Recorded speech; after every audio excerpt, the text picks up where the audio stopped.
জাহের আলভী আর হচ্ছে ইকরার কাহিনীটার পরে মিডিয়া ইন্ডাস্ট্রিতে যে কাপলগুলো আছে সেলিব্রিটিদের ওয়াইফরা বিশেষ করে, যারা ফেসবুকে বা বিভিন্ন সোশ্যাল মিডিয়াতে নিজেদের কাপল পিকচার দিয়ে নিজেদের হ্যাপি লাইফটা প্রুভ করতো বা হচ্ছে প্রমাণ দিত যে তারা খুশি আছে, হ্যাপি আছে, তারা এখন ইনসিকিউরিটিতে পড়ছে, তারা এখন একটা চাপে পড়ে গেছে।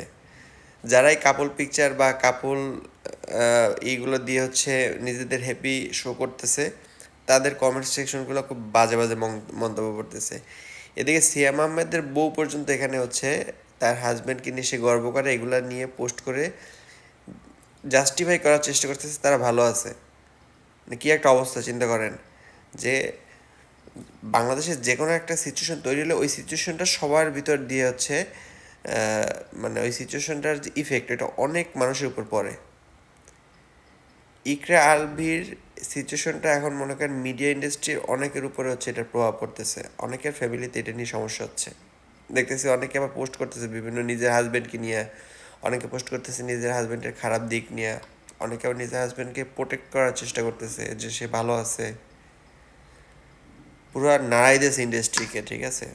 তো মিডিয়া ইন্ডাস্ট্রিতে আসলেই সত্যি বলতে যা দেখানো হয় তা কিন্তু না, ঠিক আছে। এখানে অনেক ঝামেলা আছে, মানুষ শো অফ করে একরকম, অরিজিনালের ভিতরে ভিতরে অন্যরকম, যার জন্য মিডিয়া ইন্ডাস্ট্রিতে হচ্ছে ডিভোর্সের সংখ্যা অনেক বেশি, অনেক বেশি, ঠিক আছে।